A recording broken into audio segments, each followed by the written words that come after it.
This is this is kind of still weird for me. Um, Hi, good evening. A little distracted. I'm the founder of the Lift and Shift Foundation. I'm also an Army veteran. I spent like a decade in the military, and I'm here today. I'm on my own. Apparently it's like today's the day we all go to the VA, and I am a recipient of new glasses. I'm still getting used to wearing them, but you'll see me a little bit distracted. I had some tests run today, and they wanted to look at stuff behind my eye, so things are still a little blurry. My pupils are a little dilated, so I'm a little sensitive to light, and I should be wearing these more often than I am, but I'm going to take them off for a little bit. And what I'm going to do today for our stream here is talk a little bit about 3D printing. Before I get into that, let me make sure that there's actually some noise coming out of this computer here, so you can hear me. Ooh, look at that! I think there is some noise. Cool. So I can talk. That's important. You can hear me. That's important. I'll try not to be too distracted, but we here at the Lift and Shift Foundation have this design team, and they kind of like come behind the scenes with us and help us build the program that we call Battle of the Bots. They help us run it. The design team is the primary driver of what we do here online on Saturdays when we battle robots to begin with. So they also help me plan workshops that are kind of like based on the things we do on the design team or the Battle of the Bots program. And what else can I say about the team? It's a handful of veterans, volunteers, and we like to do cool things like building robots, battling robots, hacking robots by 3D printing our own parts, and we've got a bunch of stuff that I really want to share, but it's not our priority. This week, we actually, in less than a week, we're hosting a workshop with dozens of veterans, and we're going to be teaching people how to make 3D models in Tinkercad. And I thought today would be a cool use of my time by since it's just me here, and I'm kind of like gathering all the material this week to present and host this workshop. We're designing ahead of time. We're designing some things that we want to 3D print, and we want to share with our workshop guests and participants. And that means that today I am going to do some edits. I'm going to make some edits on a model that one of our design team members actually made himself, and we're gonna review them and dig in. But since I've got this like eye issue, I'm struggling to see, and I really wanted to grab models in my hands. Like this model right here is something that was printed. I grabbed it from one of our team members' Tinkercad workspaces, and my version of one of our projects right here, this bookmark, which slips into your book, and you can mark multiple pages. It actually works as like a letter opener too, which I really want to show things off, but I'm trying to take it a little slow today and not do too much like eye straining or anything else. So all the squinting and looking at stuff close, and breaking out extra cameras and really digging into this. I don't want to do this number for you because it doesn't work in my experience. So if you've ever seen this stream before and you've ever seen what I do here, you can see up there on the top corner. You can see there's a view, and I'm gonna make that view bigger in a minute, and we're gonna look at the models that we have, and then I'm gonna go fix. Actually, not fix. I'm gonna redesign one of our design team members' ideas, because I see what he's trying to do, and it didn't work out so well when we printed it, even though I was very psyched about the handle that he made. So I'm gonna find an easier way to do this, because I know how much how much time he spent on it and how he struggled to make things work and line up. So I was thinking about it today while I was in waiting rooms, and I have a good solution for something I actually taught the team a while ago, and we probably forgot about it, or we were like, I'm guilty of it too. I'm like, I don't need to do that. I can do it my own way, and but there's a much easier way to do this, and a much more interesting and maybe more familiar to create a product that's more familiar to everyone. But I will end my soapbox by saying that we are a nonprofit. We are a legit IRS approved 501c3. If you want to get involved, if you want to do anything, there's some links in our about thing. There's some sponsors over here if you want to learn more about us. If you'd like to join the design team, if you'd like to join Battle of the Bots, if you'd like to support as a veteran or a volunteer, all of that stuff is an option. Snoop around, take a peek, drop in the chat, and all of the above. But I'm gonna get off my soapbox now for the moment, and we'll just dig right into it. Let's switch screens here, and we will take a peek at this. We'll look at my bookmark first. So let's see if this works right. Poof! Yes, there we go. Okay, so this is my bookmark. I printed 2 of these bookmarks. So let's zoom in on this one. This is the first print. You can kind of see that the top layer is actually really rough on this. This is printed out of a material called PETG, and it's black. It's rough. The PETG we use comes from a company called 3D Fuel, which is a veteran-owned company or veteran-run company, and they support us with great deals and discounts on things like 3D printing filament and plastics and stuff. So that's you can dig around more on the internet if you're curious about 3D Fuel. But this is a material called PETG, which is kind of similar to a water bottle material, a very very very close like sibling of PET water bottles.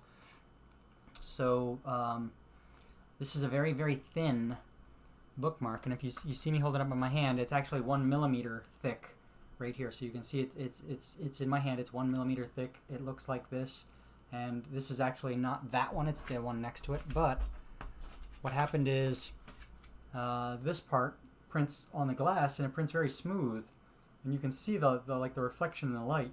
And then if I turn it over, you can kind of see it's a little rough on this side. You can see roughness around here and around here on the bottom, and you can see it on the picture really really really well if I zoom in on this part right here between the tip of the arrow and the start of the prong for the bookmark, or the bookmark was very rough, and also down here at the bottom you can't see too much. So what I did was I printed a second version of this, and I turned on a feature in Cura, which is the slicer I use, called slicing. And the slicer actually, this is so smooth right here. This started out printing very, very, very smooth at the top on this top layer. And what it does is ironing goes over your last layer and with like extra heat and a little tiny bit of extra filament, a little extra like melted plastic to kind of smooth out the last layer. And it worked so much better at smoothing out a lot of the stuff. But you can see now that there are like ghosts and shapes and stuff in this layer right here. You can see a line right there, and so it worked out well. It worked out pretty good, but it wasn't perfect. So I might need to tweak some of the settings on this one for ironing to get this right. But one of the things that I'll probably do as far as tweaking this print is, obviously this is the front. What we're looking at here on the screen is the front of this bookmark. So that's the part we want people to look at. The logo is backward if you're looking at it this way. So when I print these in the future, I will probably flip them upside down so that the front is the part that's the first layer that's being printed on the glass. So it takes the shape of the glass that's under it, and that is extra smooth. So we will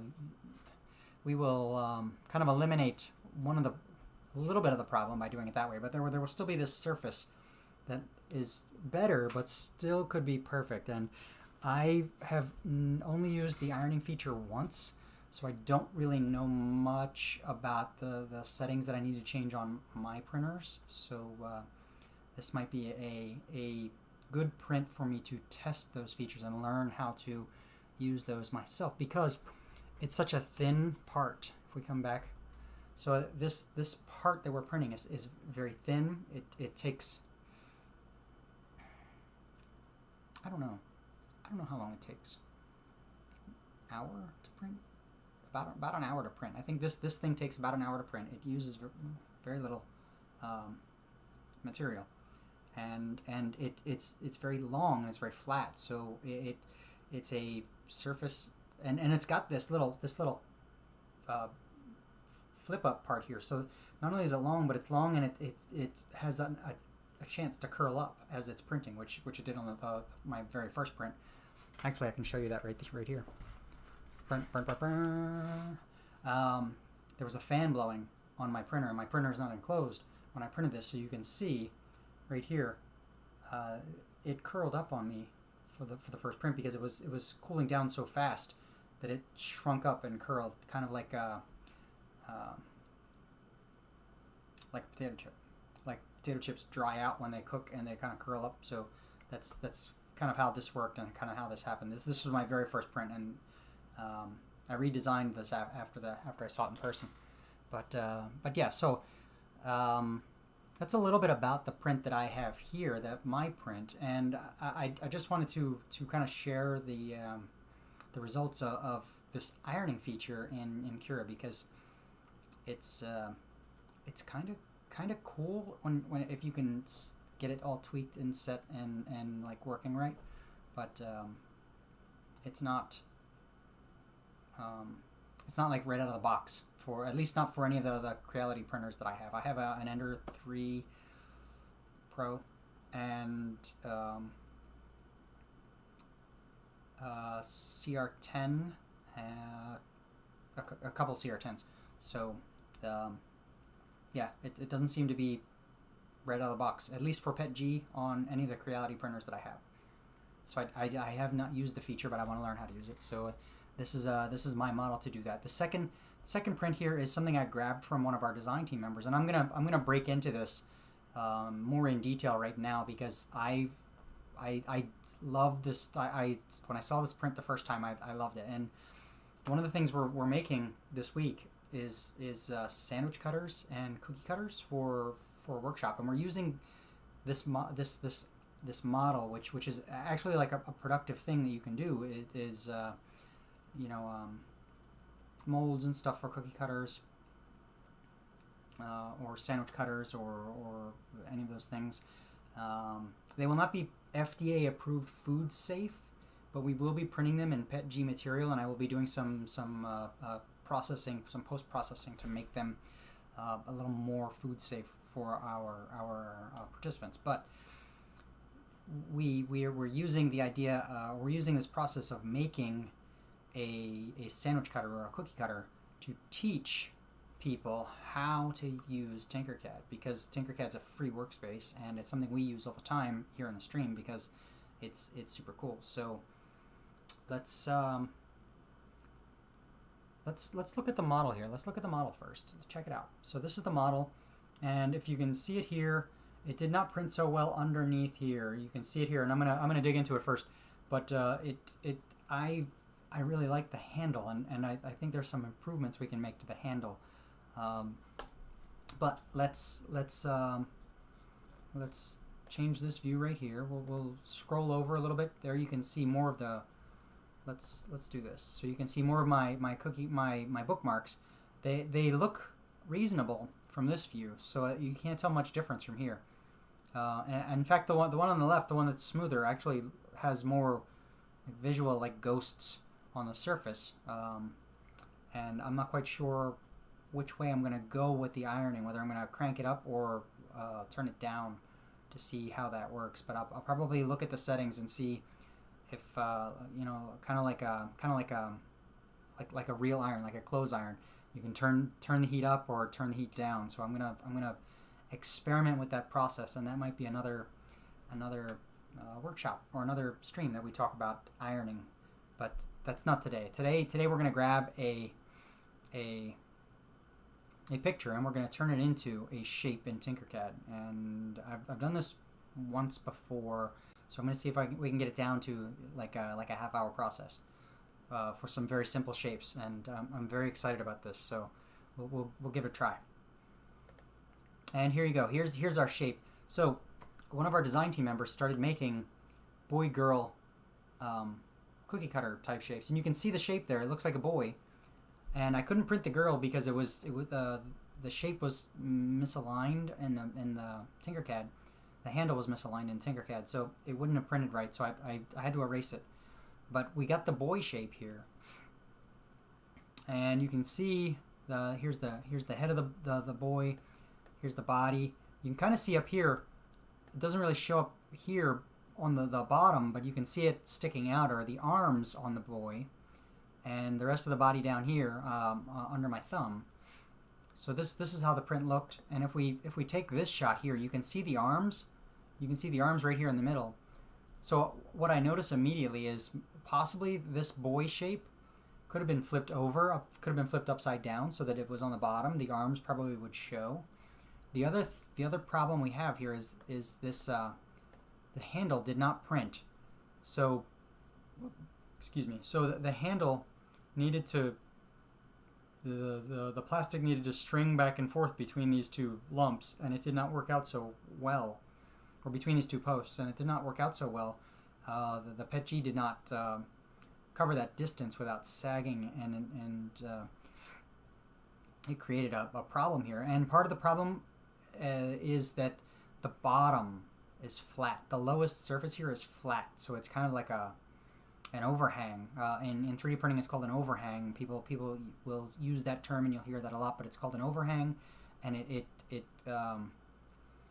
one of the more challenging parts of 3D printing in general. And this overhang did not work out so well. And what you can't see here on this view is that the top is actually rounded. So I think the smartest thing to do for this type of handle in the future is to flip this handle over, just like I mentioned flipping the boy's body over, flip it upside down, so that the smallest part is actually on the bottom, and that may improve the chances of this handle printing the overhangs better. Cool.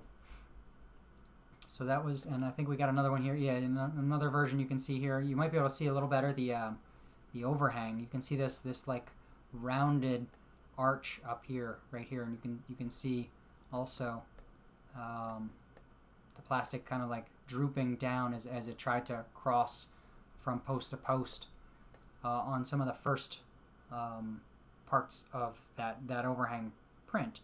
So it didn't work out so well, and I think the important thing is that even though it didn't come out the way we wanted it to, we learned something from it. We figured out, what works and what doesn't work as far as the 3D model is concerned. I also like the fact there was a boy and a girl print. I mentioned this. So if we come back to me for a minute. So as I was sitting in waiting rooms and thinking about this today and thinking about like, what else is boy and girl related? What else could we make or use like visually to have people look at something and say, that's a boy girl.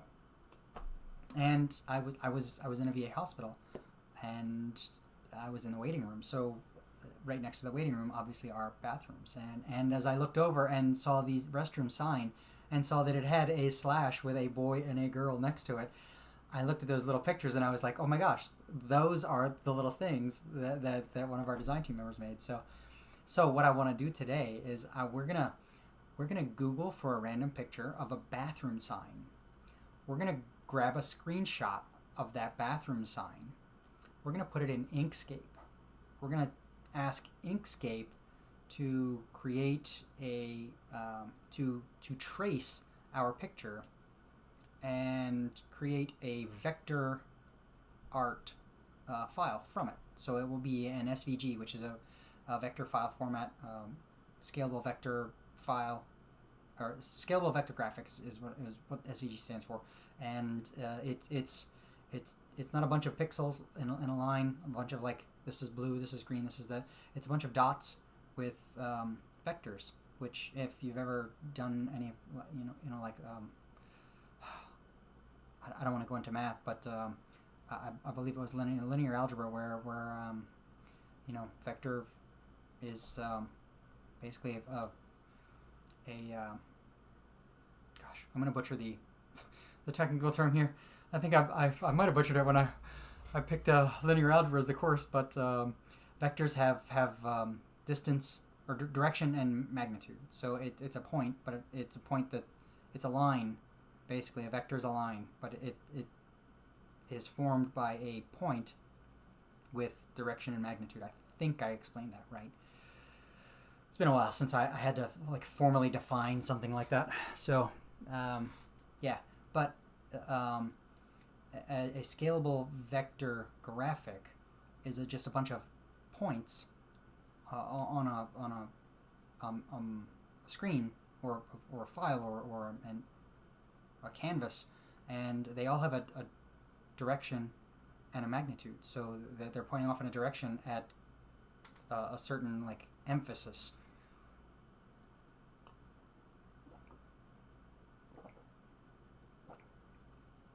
And I'll try to re-emphasize this as we go into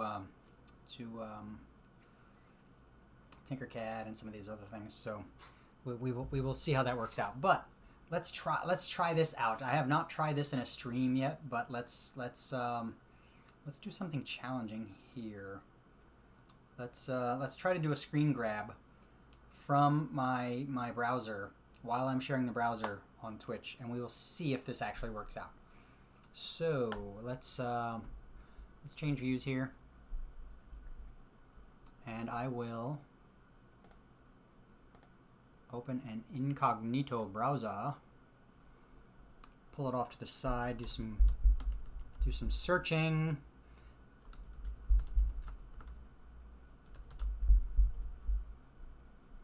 And there we go.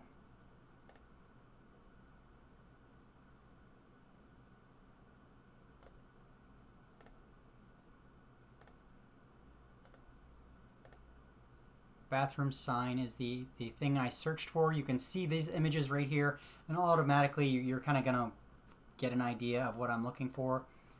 This is exactly what I was staring at in a waiting room today. So let's scroll down.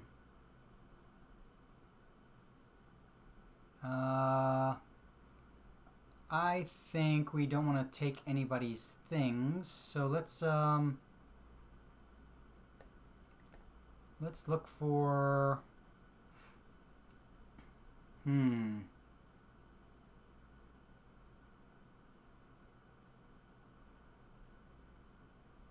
sign. Oh, I know. We're going to pull another tab out here. I'm going to look somewhere else very quickly. We're gonna make a design, a Canva design, and I'm gonna share it with you. So let's do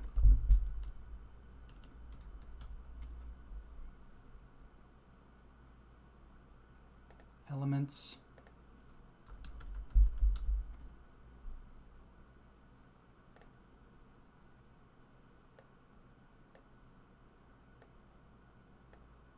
So check it out. So this is going to be our graphic right here.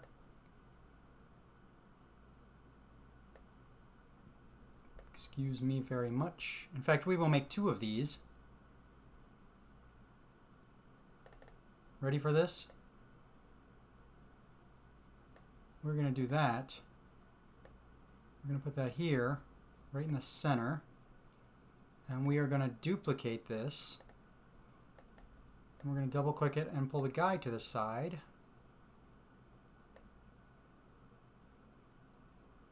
Dun, dun, dun, dun. Just like that. Okay, so we're gonna export both of these.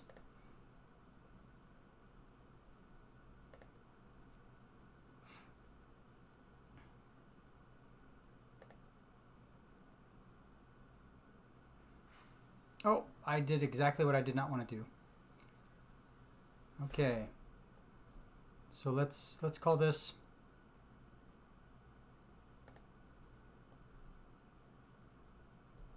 Nope, we're not going to name it something. We're going to download it again. We're going to download one page at a time. Actually, we've already... Never mind. Page 1.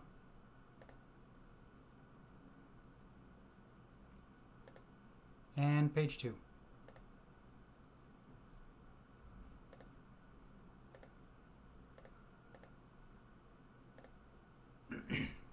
Excellent. So now we've got these two pictures. Very, very, very cool, right? So now what do? Well, we ditch these. And we're back at this view. So what I'm going to do now, bear with me for a second, because we need to open up Inkspace as an application, and then I need to get those files into Inkspace. So I'm going to mash some buttons, and I'm going to talk here for a minute while I'm doing that. So if you've never used Inkscape, we're gonna close some browser windows. We're gonna go to Inkscape. I'm gonna open the application on my computer. You can download it as a free program. It is, excuse me, a very, very powerful vector graphic program, I think is what it's called. And it opened up right now. I'm not going to throw links to Inkscape. You can Google Inkscape. It's for download for free on Mac, Windows. I'm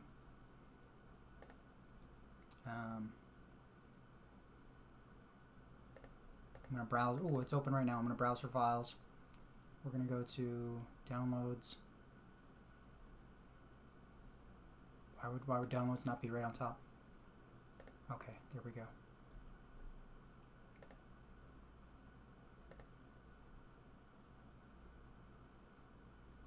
There we go. Yeah, smooth. Don't ask again. Okay, cool. Good. Okay, so I've got Inkscape open. Ooh, and that is a brutally big view for me. Let me square this down. Shrink this down a little bit so I can see some screens. Very cool. Okay, I am going to share Inkscape with you right now. Are you ready for this? Poof. Let's see if I can get the Inkscape window.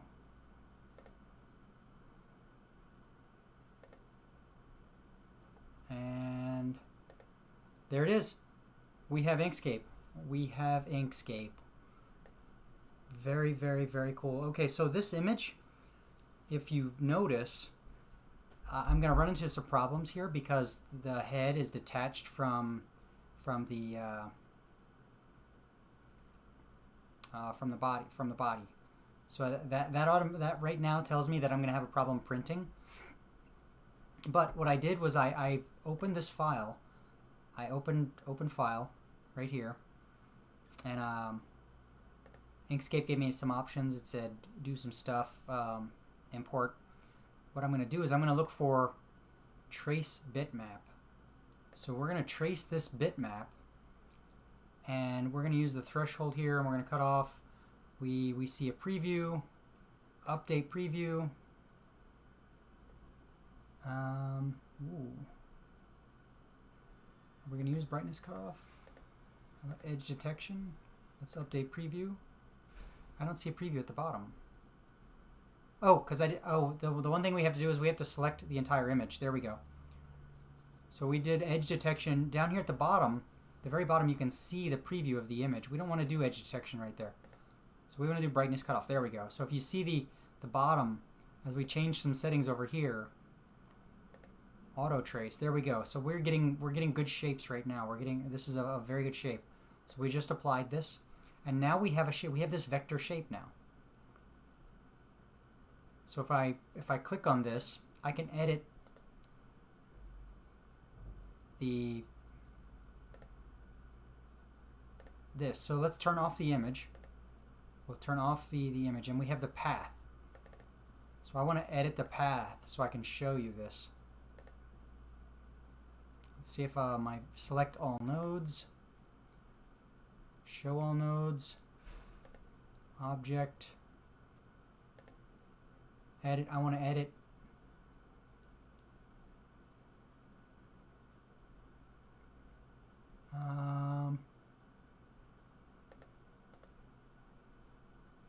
I want to edit so I can show you. Oh, there we go. I double click on it. We can zoom in and we can see all the little points. All of these are the actual points that create this vector image. So if I were to look at this point, you can see this point has a distance and a magnitude, a direction and a magnitude. It's going completely right of the dot, of that little dot, this little dot right here. Completely to the right, and I'm changing the magnitude right now by moving this back and forth. So the magnitude goes back and forth, and you can see how that changes the image like that. But I'm going to undo that.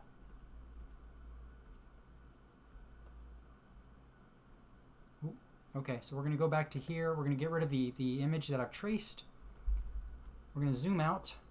I don't really want to edit this document because it did a great job of tracing. So what I want to do is export. And I want to export this as I want to export this as a plain SVG, a plain scalable vector graphic, which will be a two-dimensional graphic. We've got this at about 600 by 600 pixels with a height of 1080 by 1080 because that's how we exported it. And I'm going to rename it right now. We're going to call it girl. Girl shape.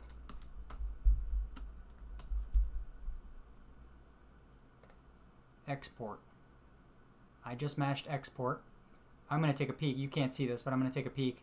And I got it in my folder. Excellent. So I'm going to close this. I'm going to close without saving. Dun, dun, dun, dun. We're going to open a new file.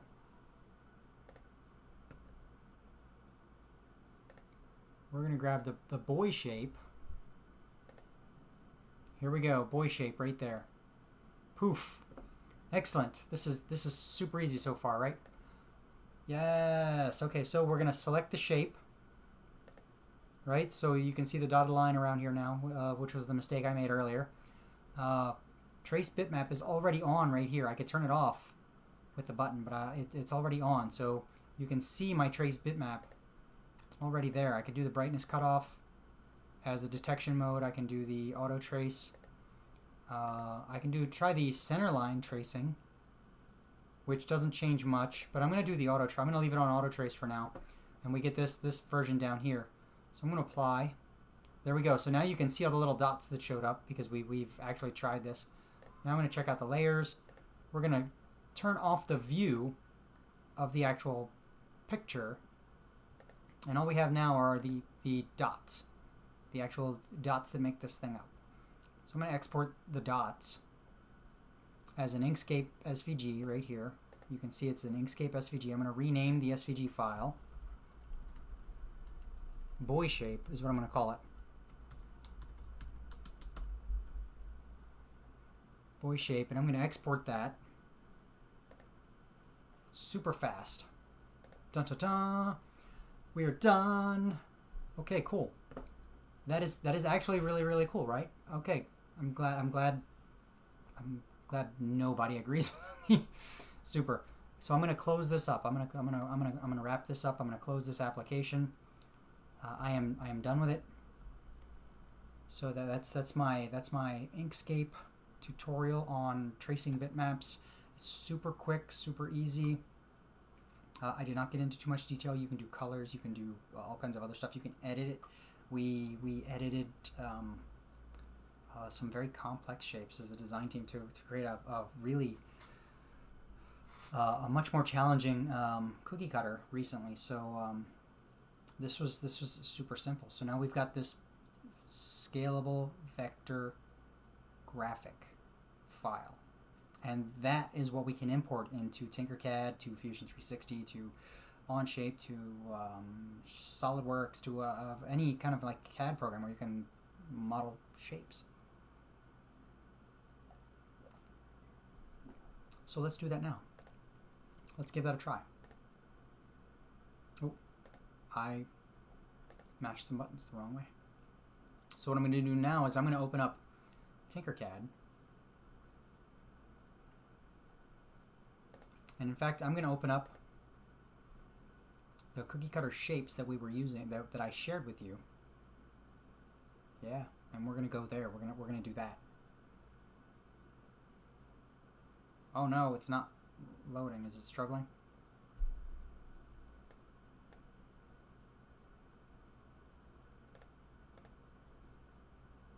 Uh-oh. Oh, there we go. Okay, cool. All right. So let's go back and check out this view, and this is how we'll probably wrap up the stream tonight, because you can already see I'm still itching my eyes, and that's cool and fun and everything. But let's check out this view up here. We got this view of the shapes, the boy-girl shapes that I was mentioning, and we'll take a closer look at them so you can kind of see what happened. Excuse me. And then we're going to import our shape, and we're gonna design. We're gonna do like a quick and dirty cookie cutter type shape. Let's see what we do. Let's change views. No. There we go. Let's get in. So let's get in here. Let's get into to some Tinkercadding. So check it out. So this was the print that I shared with you. I printed this one right here. This guy. And you can see, what you can see here is our design team member actually made like let's hide that part right there. Actually made a hollow cutout, right? And then he made the handle. So it didn't work out the way he planned, I think, for the handle, because the handle goes all the way through, and maybe the handle wasn't meant to go all the way through. But that's how it worked out for us and for our print as well. You can kind of see that part. The girl print, if I can dig into here for a minute, the girl print did not, the handle was not attached to the base, so there were layers in my print slicer that were empty, and it would have made a huge mess, a huge problem, basically like a big rat's nest. But you can see that also. So if I hide that right there, there's this boy and this girl. So I saw this, and I know exactly what our design team member was trying to do. So let's go to import. We're going to drag and drop a file right in here. We're going to drag and drop girl shape. And we're gonna size it to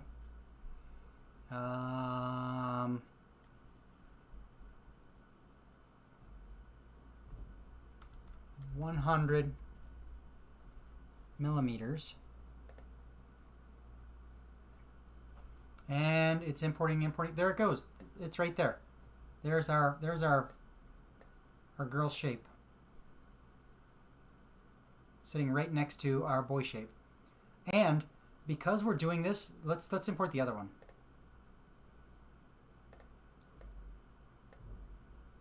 And we're going to make this one 100 also.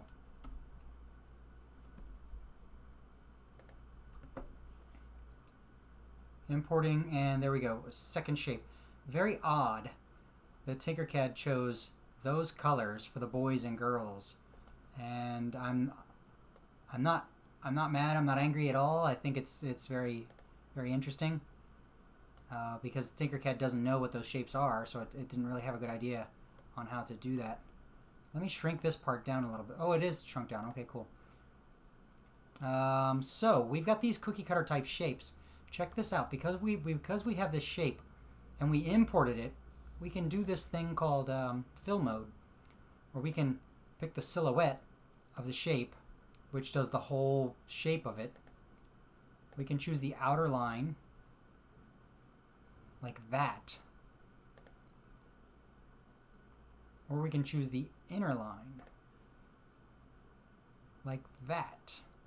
And I think what we're going to do here is choose the outer line and make that a cookie cutter and make the corners sharp and make the line width 2 millimeters thick. Like that. And that is our cookie cutter shape. Check it out. We're going to do the same thing with this guy. We're going to make this the outer line and turn it into a shape like that for our cookie cutter or for our sandwich cutter. And we're going to make the lines on the outside 2 to make it really thin. Dun dun dun, there we go. Cool. Now the one thing I'm going to do for these is make the head part of the circle, or part of the cookie. So let's do this. Let's oh.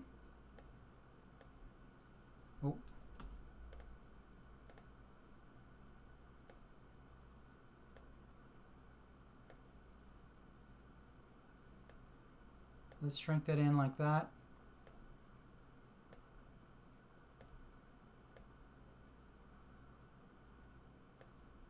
Very cool.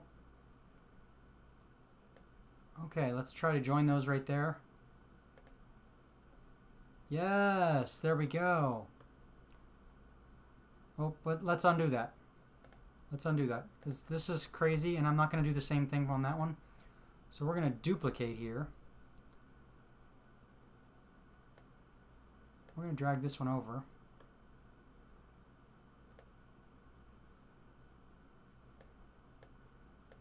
And we're going to center it right in the middle, like that. And we're going to center those right in the middle like that. We're going to join these, group them, I think is the technical term here in Tinkercad. Join, group, union, that kind of stuff. There we go. That is very, very tight right there. In fact, that looks a little off. So I think we're gonna shift that over a little bit. In fact, I'm gonna change the snap grid because I want it right in the middle, right there. Better, much better, much better. Cool. So I'm gonna do the same thing on that one. Slide it over.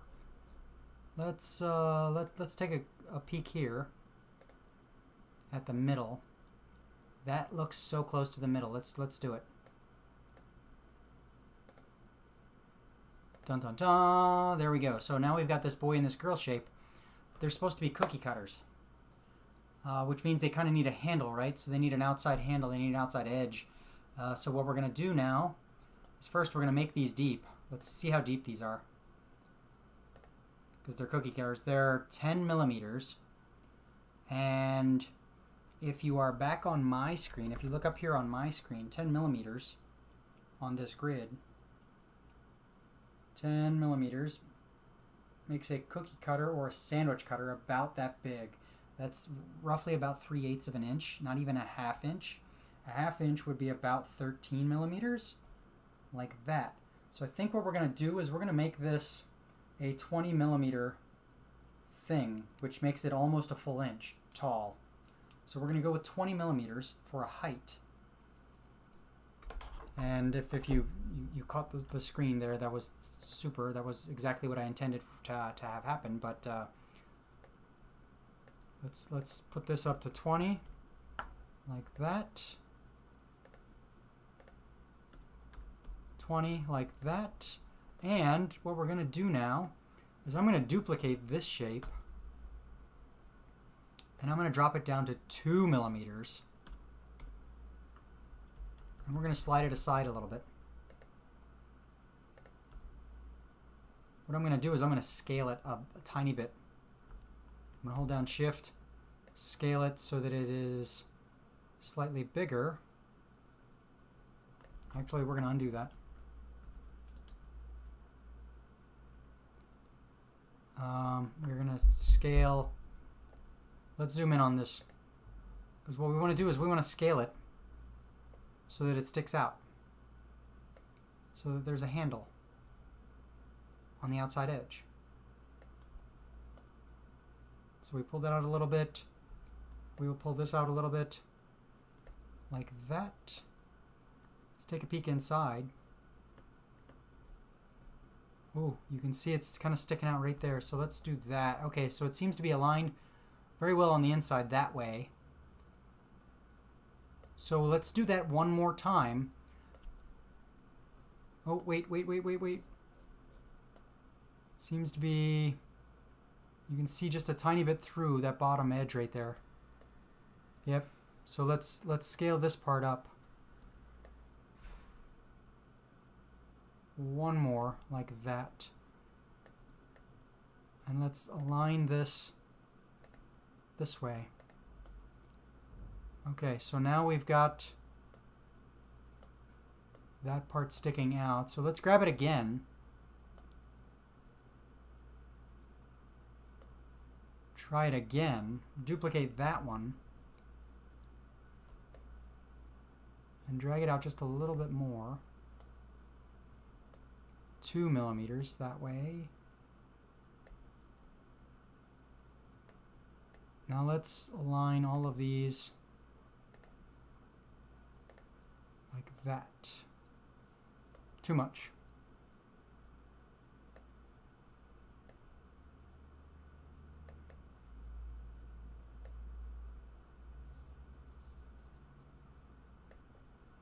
Almost there.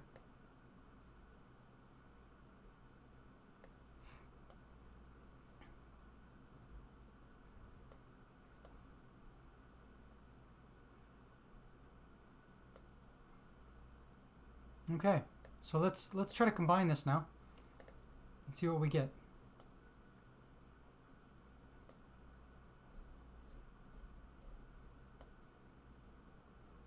And we get this crazy shape on the bottom, and it looks very almost perfect on the inside.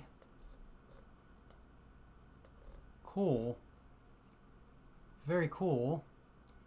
And the total length you can see is 85 millimeters. So 85 millimeters. Let's come back to me for a minute. Let's check out 85 millimeters. So I mentioned let's see, what did I mention? This thing is 20 millimeters tall as far as a sandwich cutter is concerned, or a cookie cutter, whatever the case may be. Whatever you're cutting with it, maybe some kind of food. This is almost right on 20 millimeters. So you can see here, it's a little hard for me to see. Hopefully if everybody can verify that for me, but that says that's about 20 millimeters. That's like, fits my finger in there, right? Yeah, it's about an inch. And 85 millimeters. Ooh. Let's see. Somebody's going to yell at me if I'm not wearing these. Ooh, wow, look at that. I can read it. 84. 85 millimeters is like that. Check it out.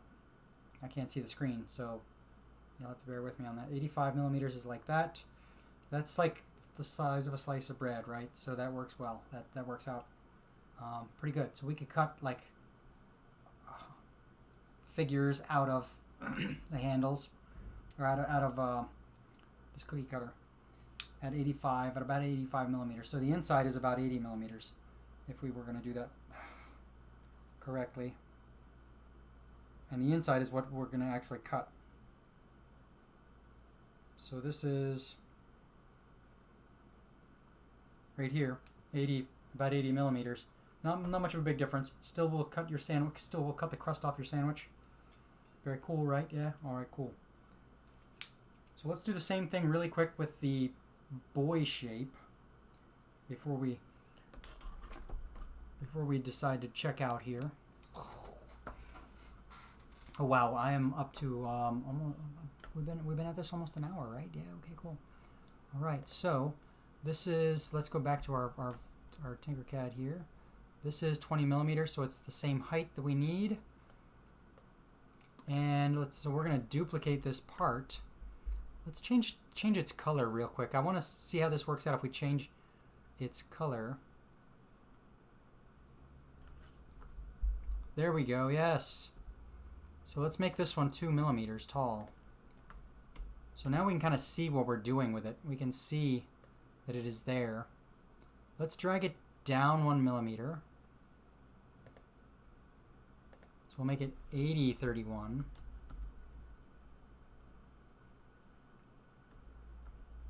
Let's make it 8131. We'll make it 2 millimeters wider. And we will do, we're going to do the numbers this way instead of the scaling and dragging. We will do the 3216. We will make it 3416. Oh, nope, I butchered that. 3416. So we just made it 2 millimeters wider on every side. So let's kind of align it this way. And line it up that way. We don't see any yellow inside. That is exactly what I was trying to accomplish. 2 millimeters there. Cool. Very cool. So now we've got this edge around the outside, a handle. And it's only about 1 millimeter thick. So let's duplicate this. And now let's increase this another 2 millimeters. So let's make this 8331. And 3616. Grab our parts, align them all in the middle again. Cool. There's no yellow sticking out of the bottom of this. So let's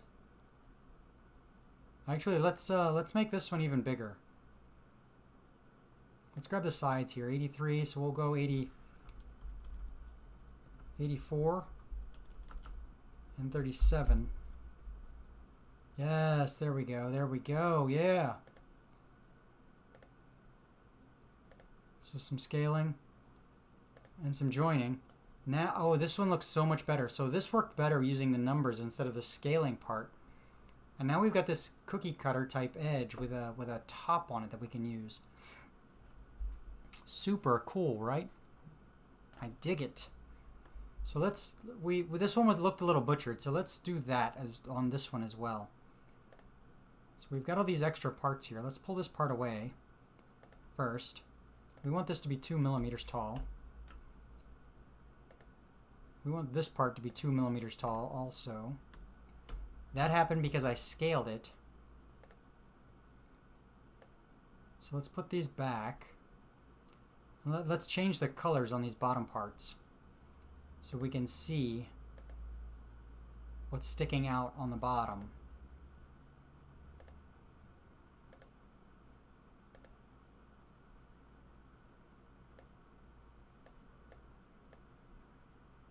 Now let's align them like that. Oh, just a tiny bit of sticking out right there at the inside.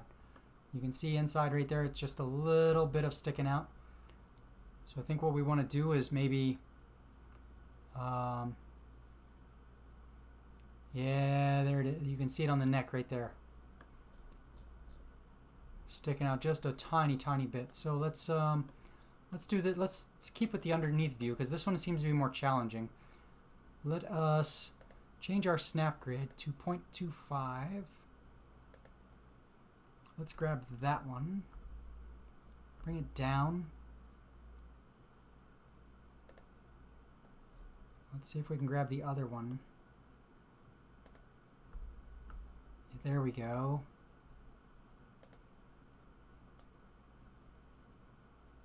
Ooh, just barely.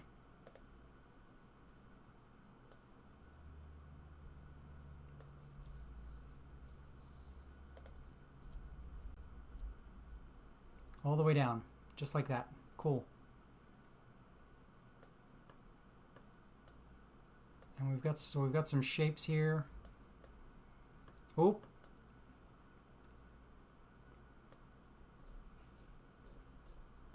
Those shoulders just are not working out so well, huh? Let's change this to 0.01 and slide those up. Yes, just like that. Okay, not sticking out anywhere now. Excellent. Let's align it. Oh, it is aligned on the middle. So we're gonna create that shape, and now we've got a better shape on the outside for a handle. Very, very, very cool. All right, all right. Now we're getting there. Yes, I dig it. So that is going to be our cookie cutters, to our modified cookie cutters from what our design team member was going after.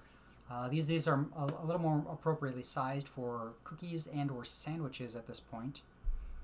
And let's bring it back to me for a minute. Hey, hi, how you doing? Cool. All right. Yeah. So, what else can I say here about this project? This project is pretty cool. It was fast. It was a quick hour. I feel like our design team members who created the original design probably spent much more than an hour on this, and I really want him to be able to explain some of the challenges he had in creating the handle that he made, because a lot of it in there was a lot of work. It looked like a lot of work, and I was very impressed with it. I was very excited. I want to put it on other projects, and what I would do. In fact, let's look at that handle. Let's look at that handle and check it out while we're here. I feel like that is a cool thing to do. So let's go back to the model. Let's zoom in on this thing right here. We're gonna duplicate it actually. We're gonna drag it up here. So let's check out this handle. How do we zoom in right here? So let's check out this handle. Yes, this handle. This handle did not seem aligned. There was like a point something space between these two parts here, and I can't see it here, but there was a space in my printer.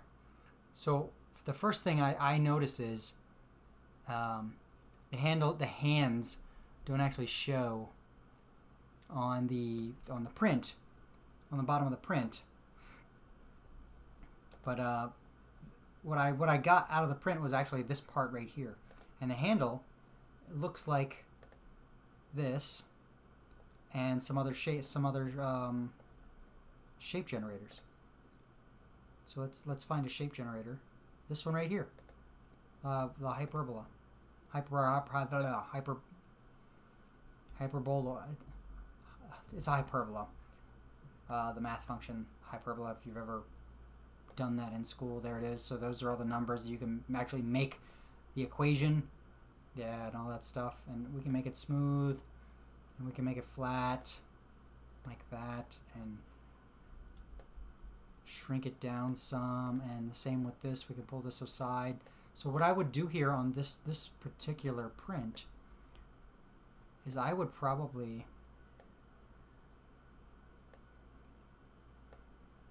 if I were going to recreate this print right here, this handle, I would do this.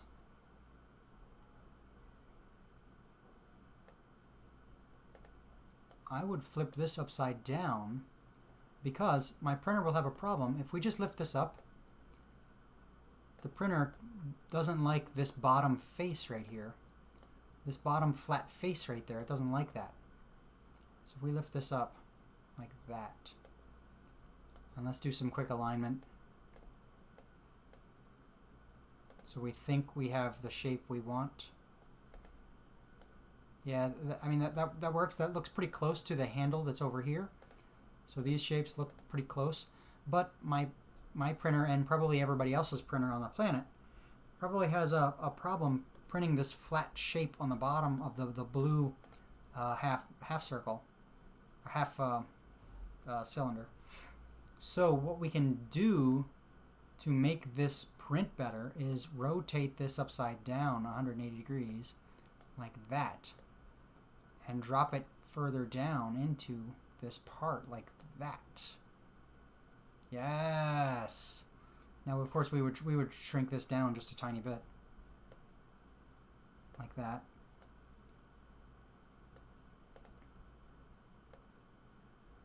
like that. Then we would grab these and align them to create a handle that prints better.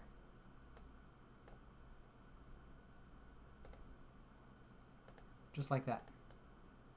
Yeah, so that handle would probably print better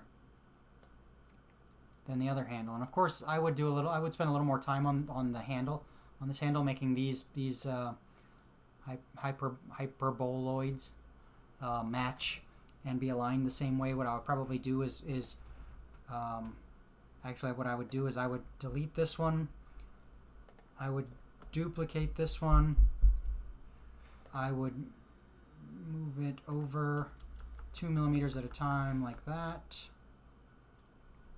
until I get it pretty close to the end. And what I would do is line it up 1 millimeter at a time, just like that, till it gets right to the end. Same with this one, almost right to the end. In fact, we'll do that. Then what I would do is I would grab the two of these and I would combine them so that they're one shape. Then I can use the align tool.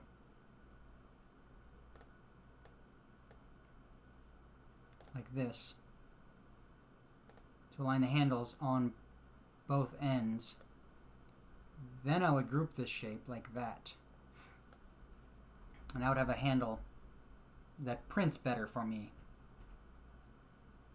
It would probably still struggle on the very first line right here in the middle, but it would be much easier to print for sure. And in fact, I would probably shrink these handles down. If I back this up, I would probably shrink these handles down even more so that I could lift this blue part up. What I would ideally like to do is lift this blue part up as high as I can, like that, so that there's less material out here on the end for this overhang. So if you see that, like the further I bring this down, the bigger that overhang is. So if I get this close to the top, like that, the overhang right here at the top corner is much less. And this is a rounded edge at the top, so I would probably try to make it do something like that. But that is my take on the handle, which I liked. I thought it was original. I had not thought of that type of handle before, so I like I said, I dig it. And I'm going to delete those parts now so they don't eat up space and memory in this workspace. We're going to go back to the home view, dun, dun, dun, just like that. And there are our shapes for our extra cookie cutters. Very cool. I'm at an hour of time. What I think I should do is make a quick circle sandwich cutter. So I'm gonna do this circle sandwich cutter. Also, we're gonna crank the sides up. In fact, let's not do the circle. Let's do the pipe. Let's do this one, the tube. We'll go with a wall thickness of 2 millimeters, just like our sandwich cutters. We're gonna do a radius now, not diameter. So radius of 40, like that. We're going to crank up the side so it's smoother. We're going to lift it to 20. Ooh, not 30. No, come back here. Not 30, but 20. 20 right there. Okay, so now we're going to duplicate this one like I have with every other shape or every other sandwich cutter. We're going to make this part 2 millimeters tall, and we're going to change the shape to 84 by 84, like that. So let's get closer on that one now. Let's align Cool. Nothing sticking out. Actually, we can actually cheat here. Let's find out how big we can make this wall thickness. Is this wall thickness? Can we make this 5? Oh, and it goes inside some. Dun dun dun. But we can make it. We can make the radius 42.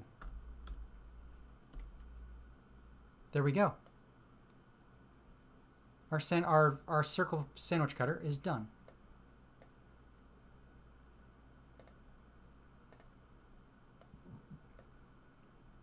Cool. So, excuse me. So we've got a variety of sandwich cutters here, and they're all ready to go. Super easy. We have one sandwich cutter left to make. That is going to be a square, like a grilled cheese. Like if you ever make grilled cheese, like when you were a kid, and you cut the crust off, and maybe you cut a triangle in the middle, or cut a line through from corner to corner to make two like triangles out of your grilled cheese sandwich, and then maybe dip them in tomato sauce or soup or whatever you have around. If you're, that's what I did when I was a kid. But anyway, so there we go. That is our prep. That is our model prep. That is our model prep for our workshop. We're gonna have some of these to show different varieties and different techniques and things. What we won't get into in our workshop is obviously the SVG part and the converting of images to pictures. So that part will be that'll be too busy trying to open up too many apps in an online workshop with people who don't use the software.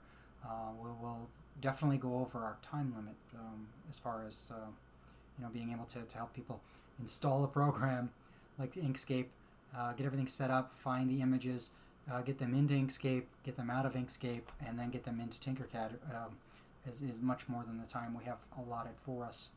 So that part we will skip, and we will have the workshop we were planning with the circle cutter and show these other shapes and things that we've created.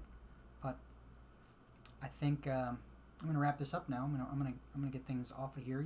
You've seen some of the, what did I talk about? We talked about my bookmark designs and the ironing feature in Cura, which it looks very promising if I can figure out how to crank up or reduce the ironing settings. And a lot of effort put into this design here by our design team, and I always look forward to pitching in and doing my part and sharing what I know and how I do things to help other people with this stuff. So I'm very happy to contribute to this design here. Now that I looked at it, I've made the print, we saw what didn't work, and I was fortunate enough to be staring at a bathroom sign most of today. So I can't say I came up with the idea all on my own, but at least somebody helped us. We will thank the Department of Veterans Affairs. And on that note, I will not end with any videos or anything else tonight. I will say that on Saturday we'll probably battle some robots, and it's going to be good.